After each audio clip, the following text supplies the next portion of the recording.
Meer dan 100.000 auto's rieden alle dagen dwars door het centrum van de Gediek.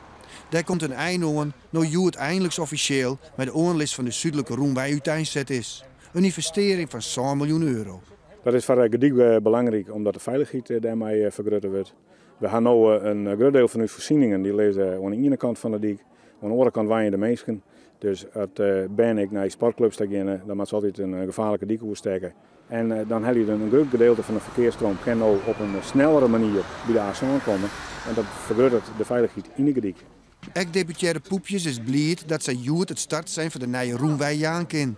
Troch groenonkeerprocedures en protesten van natuurbeschermers had dat al met al haast 20 jaar worden. Het had even worden, maar het had ik wat opsmieten. Wat smiet het de natuur dan op?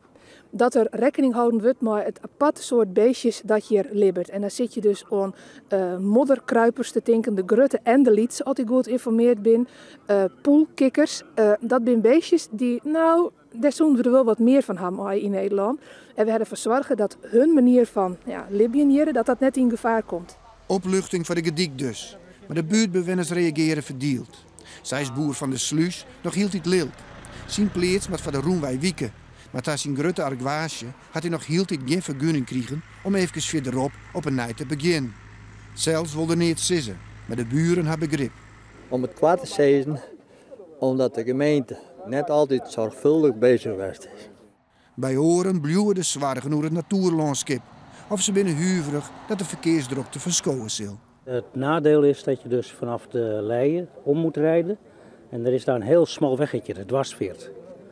En dat zal problemen geven, want het is nu al zo dat verschillende auto's daar de spiegelstraf rijden, omdat het gewoon te smal is. Het zijn moeizame processen geweest, maar over het algemeen, wat ik het zou beluisteren, als men alles plus en min, dan is men hier kan men wel leven met de uitkomst die er nou is.